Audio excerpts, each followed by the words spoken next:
Hello dears. तो आज अपन करने वाले हैं चैप्टर 1 की प्रमेय 1.2 पर। ठीक है, देखो क्या कह रहा है 1.2 प्रमेय।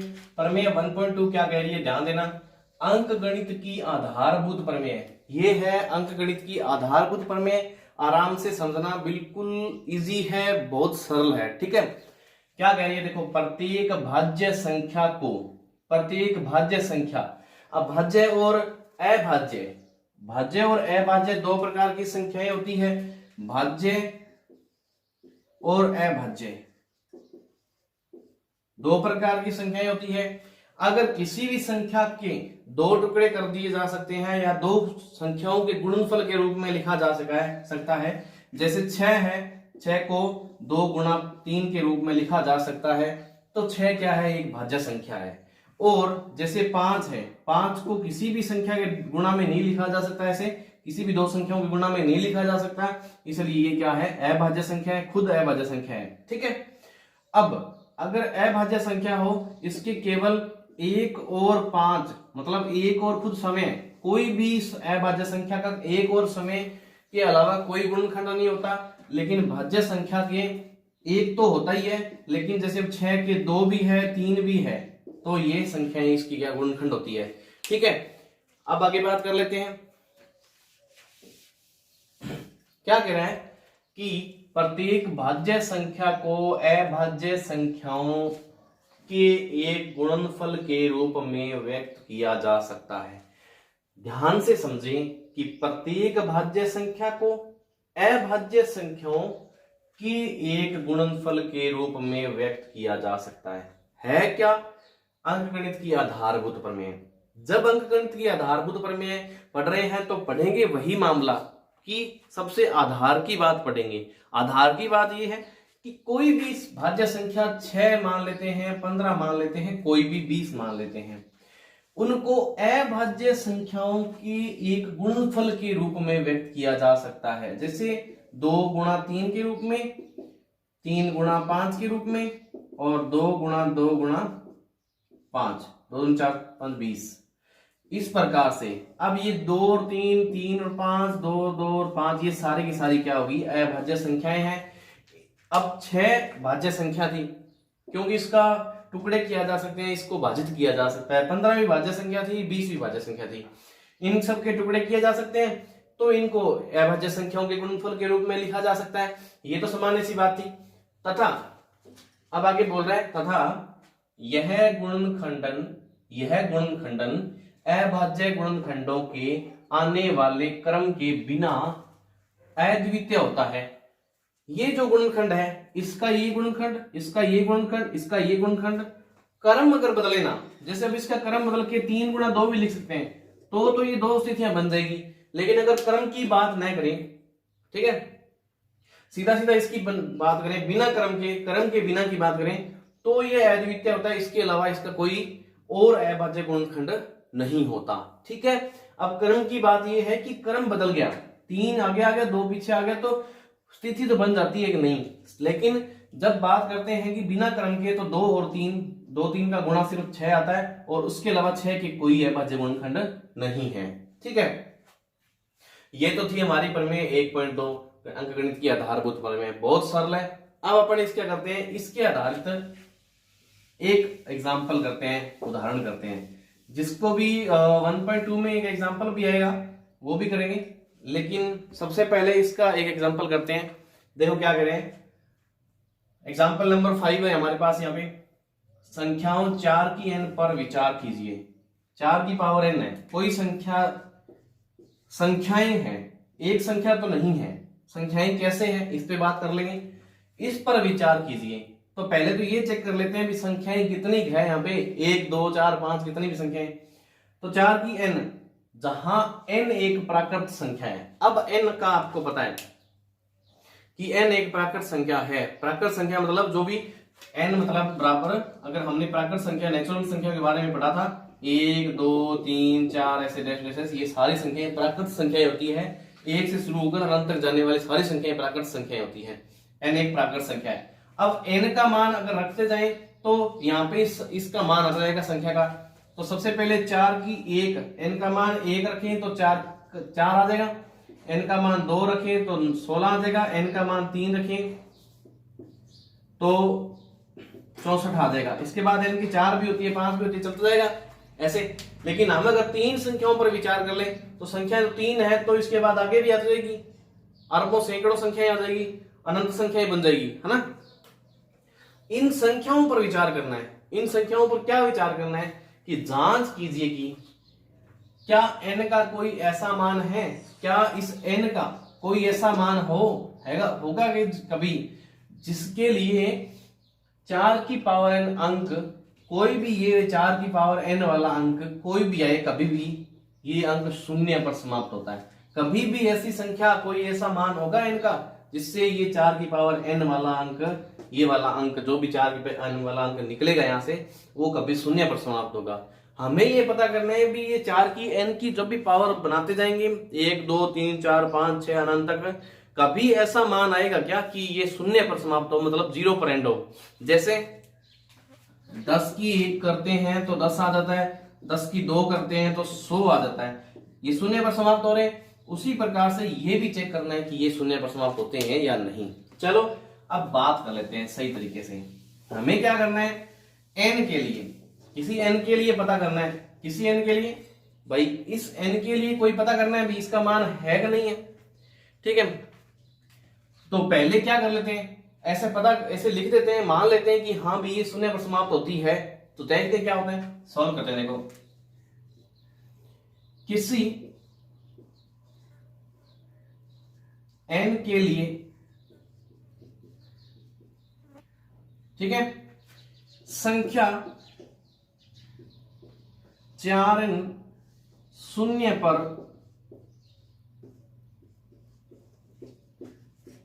समाप्त होती है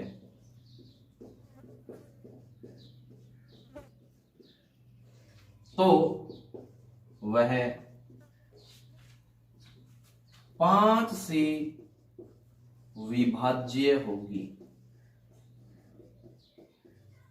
अब ध्यान दें, अगर ये 4n कोई संख्या कभी ऐसा आ जाए कि वो शून्य पर समाप्त हो जाए, 0 पर एंड हो जाए, उसका अंतिम अंक 0 आ जाए कभी भी n के लिए, तो इसका मतलब वह क्या होगी, 5 से विभाजित होगी।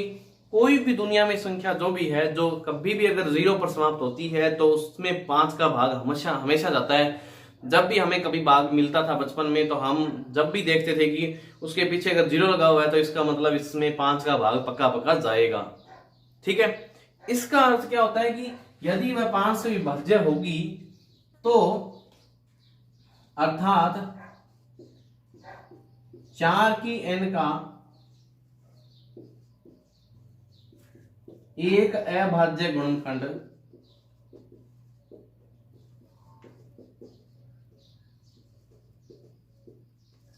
पांच होगा। समझ में आ रही है, 4 की n का एक अभाज्य गुणनखंड 5 होगा। कैसे 5 होगा, क्यों होगा भाई? अगर जब हमने 15 की बात की थी, हमें पता है 15 किससे विभाजित है, 5 से विभाजित है। 3 गुणा 5 दोनों से विभाजित होगी। जो इसके गुणनखंड होते हैं किसी भी संख्या की, वो उस अंक से वो विभाजित होती है संख्या, ठीक है। जैसे देख लेते हैं 30, मान लेते हैं 0 से समाप्त है, तो ये हो जाएगी 2 गुणा 3 गुणा 5, 30 हो गया। अब 0 पर समाप्त, शून्य पर समाप्त संख्या है, तो इसका मतलब ये 5 से विभाजित होती है। इसका मतलब 5 इसका अभाज्य गुणनखंड भी है। समझ में आ रही है बात? 5 से विभाजित भी है और अभाज्य गुणनखंड भी है। 30 में 5 का भाग देके देख लो, पूरा देगा, और साथ साथ अभाज्य गुणनखंड भी है।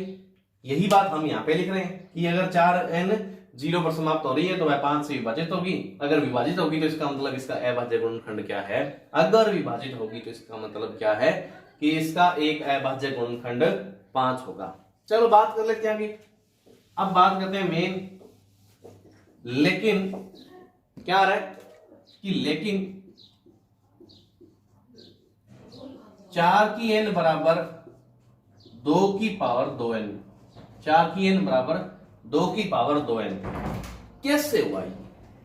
हम 4 की n को क्या लिख सकते हैं, ब्रैकेट में 4 लिखें, ब्रैकेट वाले 4 को 2 गुणा 2 लिखें। समझ में आ रहा है? 2 गुणा 2 मतलब क्या हो जाएगा, 2 की स्क्वायर है, ऊपर n 2 की स्क्वायर है और ये घात के साथ में गुणा में घात होगी एक तरीके से ब्रैकेट के बाद, तो ये 2 की 2n हो जाता है, इस तरीके से हो जाता है ना। इसका मतलब इसको ऐसे जरूर लिखा जा सकता है, कोई प्रॉब्लम नहीं है, ठीक है। लेकिन 4 की n बराबर 2 की 2n से में 4 की n संख्या 4 की n में केवल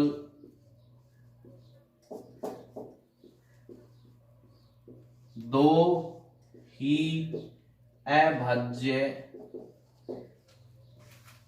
गुणनखंड है।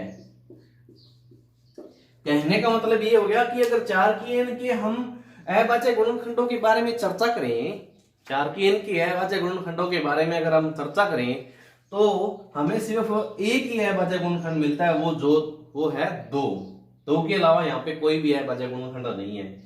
अब जब अभाज्य गुणनखंड यहाँ पे कोई और नहीं है तो फिर क्या बने, तो ऐसा क्या हो कि आगे क्या बनाए, ठीक है, कैसे करें।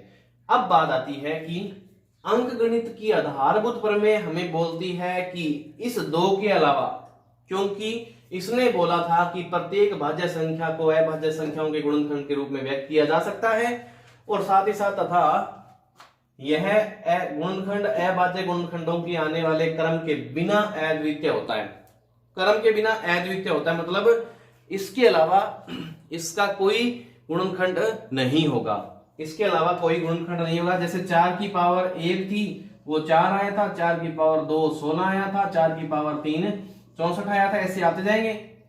इसके गुणनखंड 2 गुणा 2 था, इसका गुणनखंड 2 गुणा 2 गुणा 2 गुणा 2 ऐसे था, या आगे चलते जाएंगे ऐसे।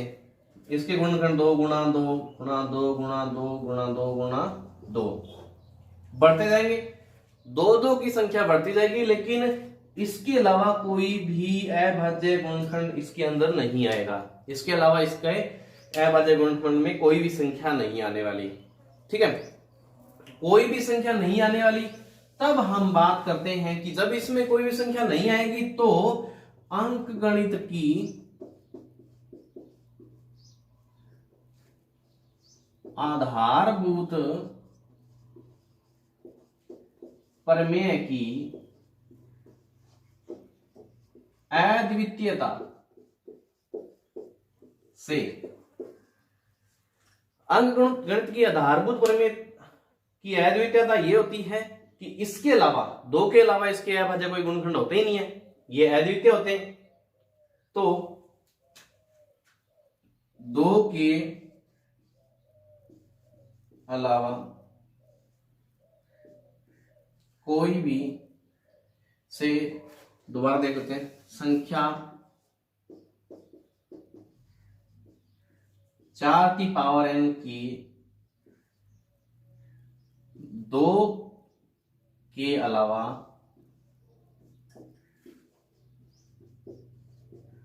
कोई अभाज्य संख्या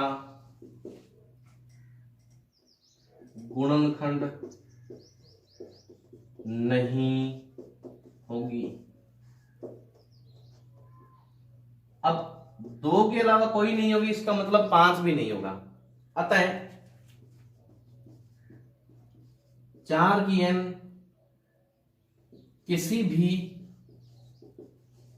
n के लिए, 4 की n किसी भी n के लिए 0 पर समाप्त नहीं होगी। सिंपल सी बात थी, बहुत साधारण बात है। एक बार दोबारा पढ़ लेते हैं इसको क्या बोल रहा है, प्रश्न देख लेते हैं। संख्याओं 4 की पावर n पर विचार करना है। भी एक संख्या तो आएगी नहीं, एक पावर लगाएंगे तो एक आएगी, 2 पावर लगाएंगे तो ऐसे अनंत तक संख्या आती जाएगी। जहां n एक प्राकृत संख्या है, जांच कीजिए कि क्या n का कोई ऐसा मान है जिसके लिए 4 की n अंक 0 पर समाप्त होता है। पता करना है तो किसी n के लिए, ध्यान दें, किसी n के लिए संख्या 4 की पावर n शून्य पर समाप्त होती है। ध्यान रखना कि किसी n के लिए अगर संख्या 4 की पावर n शून्य पर समाप्त होती है तो वह 5 से विभाज्य होगी, अर्थात 4 की पावर n का एक अभाज्य गुणनखंड 5 होगा, अर्थात 4 की पावर n का एक अभाज्य गुणनखंड 5 अवश्य होगा। ठीक है, अब जब 5 गुणनखंड होगा, लेकिन क्या बनता है कि 4 की n बराबर 2 की 2n लिख सकते हैं।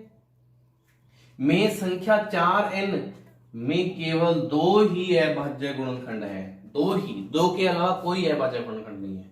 अंकगणित की आधारभूत प्रमेय की अद्वितीयता से संख्या 4 की n के 2 के अलावा कोई अभाज्य संख्या गुणनखंड नहीं होगी, अर्थात या अतः 4 की n किसी भी n के लिए शून्य पर समाप्त नहीं होगी। शून्य पर समाप्त होने के लिए उसके गुणनखंड में 5 संख्या आनी आवश्यक है, लेकिन यहाँ पे 5 संख्या है नहीं, 5 अभाज्य संख्या यहाँ पे है नहीं, अतः ये संख्या शून्य पर कभी भी समाप्त नहीं होगी। ये हमारा इसका एग्जाम्पल था 5। तो अब बात करते हैं एग्जाम्पल नंबर 6 पे। 6 नंबर एग्जाम्पल क्या बोल रहा है, संख्याओं 6 और 20 के अभाज्य गुणनखंड विधि से HCF और LCM ज्ञात कीजिए, महत्तम समापवर्तक और लघुत्तम समापवर्तक ज्ञात कीजिए, वो भी अभाज्य गुणनखंड विधि से। तो सबसे पहले अभाज्य गुणनखंड कर लेते हैं। जैसे मान लेते हैं 6 और 20 के अभाज्य गुणनखंड, यहां पे स्टार्ट करते हैं 6 और 6 के अभाज्य गुणनखंड क्या है, 2 गुणा 3, ये इसके 6 के अभाज्य गुणनखंड है। और 20 के अभाज्य गुणनखंड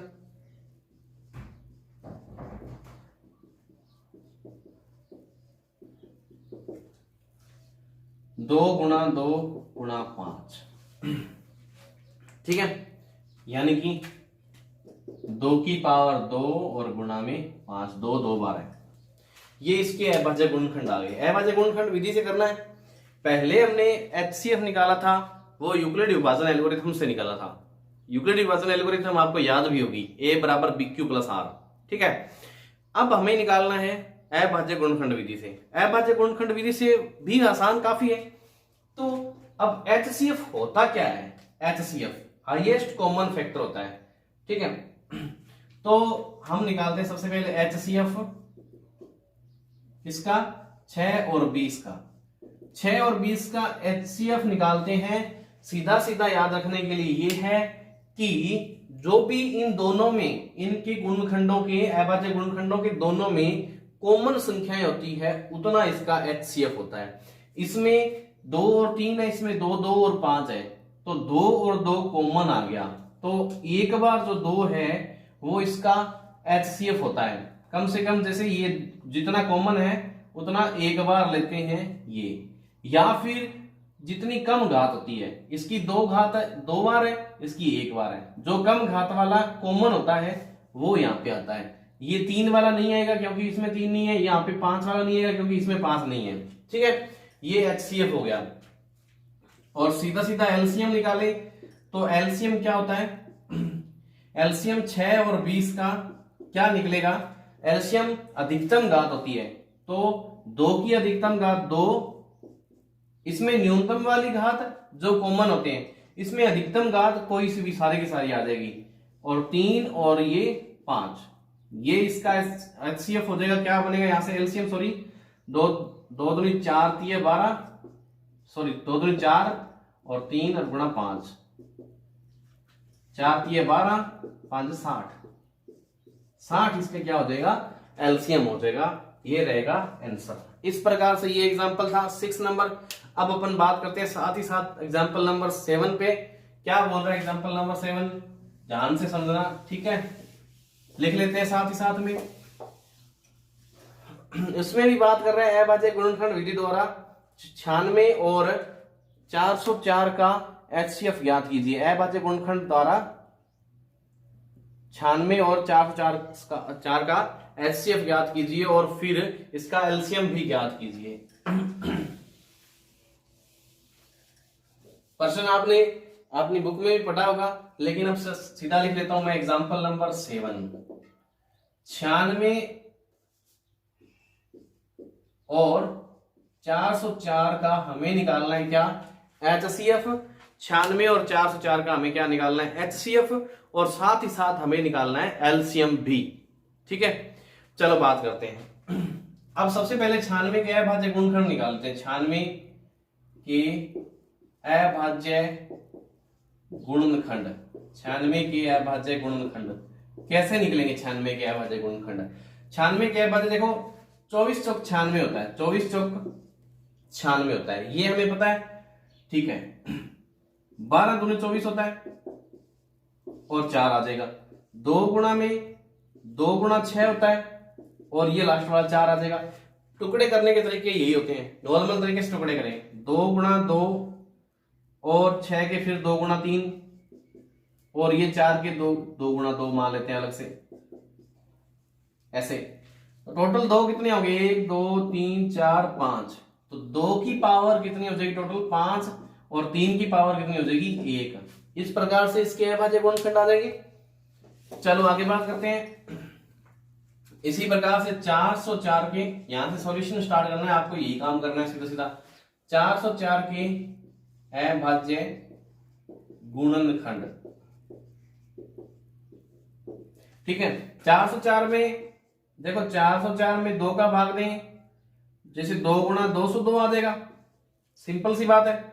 और 2 गुणा 2 गुणा 101 आ जाएगा। इसका मतलब ये 2 की पावर 2 और गुणा में 101, ये मिल जाएगा। ये हमारा क्या आ जाएगा, 404 का अभाज्य गुणनखंड हो जाएंगे। अब इसमें हमें HCF निकालना है, तो किसका HCF निकालना है, 96 और 404, 96 और 404 का HCF निकालना है। तो जो पावर्स कम है, तो इसका मतलब पावर कम कितनी है, दोनों कॉमन होनी चाहिए।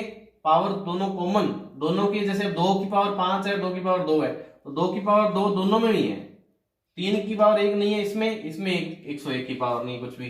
तो ये हो जाएगा जो कि 4 बनेगा, 4 इसका HCF आ जाएगा। और LCM 96 एंड 104, LCM क्या निकलेगा, अधिकतम पावर वाला 2 की 5 और गुणा में 3 की 1 और 101, ये आ जाएगा सारे सारे क्या किसमें, LCM में। अब इनका गुणा करके देखते हैं। 2 की 5 होता है हमारे पास 32, ठीक है, और 3 ये है ही, गुणा में 101, और 32 के साथ में 3 का इसके साथ करेंगे तो 303 आ जाएगा। ये 3 गुणा 303 हो जाएगा। 32 का 303 से गुणा करते हैं, 303 से 32 का 0 लगा लेते हैं, यहाँ पे गुणा करते थे ऐसे, देखो। अब ये करेंगे हम वैदिक मैथ से गुणा। हमारे पास यहाँ पे एक वीडियो थी, शॉर्ट वीडियो चैनल पे, जिसमें हमने वैदिक मैथ से गुणा करना सिखाया था। पहले 2 नंबर्स का, 2 अंकों का, 2 अंकों वाले संख्याओं का, और फिर हम 3 अंकों वाले संख्याओं का बताया था। वो संख्या मतलब वो गुणा था, बहुत इजी था। अब इस बारे में हम बात कर लेते हैं आराम से। देख लो गुणा करना है किस तरीके से। वैसे आसानी से भी कर सकते हैं, 2-3 स्टेप करो, जिस तरीके से अपन बचपन में किया करते थे, लेकिन अब की बार थोड़ा सा अच्छा तरीका है। सबसे पहले इन दोनों का गुणा कर लो, 3 दूनी 6, इन दोनों का 3 और 2 6, फिर ऐसे क्रॉस में करो, 2 0 0 और 3 3 9, 9 का 9 आ जाएगा, फिर 0 कट जोड़ेगा ही नहीं, 0 9 में 0 जोड़ेंगे 9 ही आएगा। फिर 3 का 3 से, सॉरी 2 का 3 से, ऐसे पूरा तिरछा गुणा, 2 का 3 से 6, 0 का 3 से 0 हो जाएगा, 3 का 0 से ऐसे भी हो जाएगा, मतलब ऐसे ऐसे और इस तरीके से 0 आ जाएगा, 6 ही आएगा यहाँ पे, ठीक है।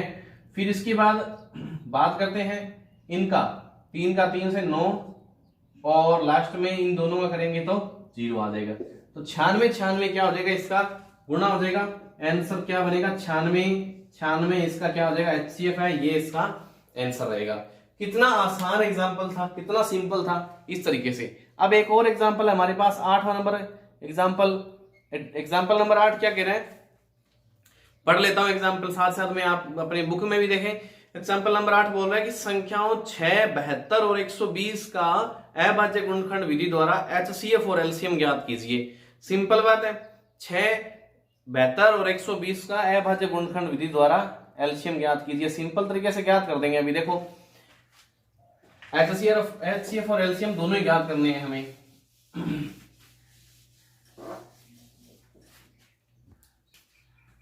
Example number 8। अगर कहीं समस्या लग रही है, कुछ प्रॉब्लम आ रही है तो कमेंट बॉक्स में बताएं ताकि उस चीज का हल निकालें। ठीक है, समझ में नहीं आए तो थोड़ा पीछे करके वापिस देखें, बैक करके समझ में आएगा आराम से। अब निकालते हैं, देखो 6, 72 और 120 का। 6, 72, 120 का। तो सबसे पहले इनके अभाज्य गुणनखंड लिख लेते हैं अपन। 6 के अभाज्य गुणनखंड, 6 के अभाज्य गुणनखंड क्या हो जाएंगे? 2 गुणा 3, एक पावर में आएगा। 72 के अभाज्य गुणनखंड 12 छिक 72 होता है। ठीक है, 12 छिक 72 ऐसे लिख लेते हैं, एक बार अलग ही कर लेते हैं। जैसे 12 छिक 72, फिर 12 को 4 गुणा 3 कर सकते हैं, अब 6 को 2 गुणा 3 कर सकते हैं, 4 को 2 गुणा 2 कर सकते हैं, और 3 गुणा में 2 गुणा में 3, 2 की पावर 3 आ गई और 3 की पावर 2 आ गई। 2 की पावर कितनी आ गई? 3 आ गई, 3 की पावर 2 आ गई। ठीक है, इस तरीके से करेंगे। चलो लिख लेते हैं 2 की पावर 3 और 3 की पावर 2। ये इसके अभाज्य गुणनखंड हो गए। अब 120 के अभाज्य गुणनखंड लिख लेते हैं। 120 मतलब 12 गुणा 10, सिंपल सी बात है। और 4 गुणा में 3 आ जाएगा 12, और 5 गुणा में 2 आ जाएगा 10। 4 पावर 2 होती है, 2 की 2, 3, 5 और ये 2, और ये 2 आ गए यहाँ पे 3। 2 की पावर 3 बन गया एक तो, और एक 3 और एक 5। ये सामान्य तरीके से, बिल्कुल इस तरीके से इसके टुकड़े करने होते हैं HCF निकालने के लिए, वो भी गुणनखंड विधि से। ठीक है, अभाज्य गुणनखंड विधि से। तो निकालते हैं सबसे पहले HCF ऑफ किसका? 6, 72 और 120, तीनों का जब HCF निकालेंगे तो HCF में हाईएस्ट कॉमन फैक्टर होता है। हाईएस्ट मतलब जितना अधिक, जितना भी कॉमन फैक्टर है कोई भी, वो होगा। इसमें ज्यादा से ज्यादा 2 की घात 1 है हाईएस्ट, तो वो होगी, सॉरी 2 की घात 1 है कॉमन में। ठीक है, फिर 3 की घात भी 1 है कॉमन में, और ये 2 और 3 क्या हो जाएगा? इसका HCF हो जाएगा 3 दूनी 6, 6 बनेगा इसका HCF। 6 में 72 में और 120 में, तीनों में भाग जाएगा पूरा पूरा। एलसीएम की अगर बात करें 6, 72 और 120, तो इसमें अधिकतम पावर लेंगे। 2 की 3 है, 3 की 2 है और एक 5 है, तो 2 की 3 कितनी बनेगी? 8, और 3 की 2 9 और 5, 8 5 40 और 9 9 चौक 36, 360। ये इसका आंसर रहेगा। ये एग्जाम्पल था 8वां। ठीक है, 360। अब इसके बाद अपन अगली वीडियो में बात करेंगे चैप्टर 1.1 की, सॉरी 1.2 की। लेकिन इससे पहले आप पहली क्लास देखें इंट्रो वाली, उसके बाद अगली अगली क्लासें ऐसे देखते जाएं। प्ले लिस्ट में सारी क्लासेस मिलती है, इससे पहले की आगे भी मिलती जाएगी। सारी क्लासेस देखें और साथ ही साथ में चैनल को सब्सक्राइब करें और शेयर करें, और चैनल में कुछ कमेंट्स करें, कुछ भी प्रॉब्लम्स आती है वो, और लाइक भी करें वीडियो को। धन्यवाद।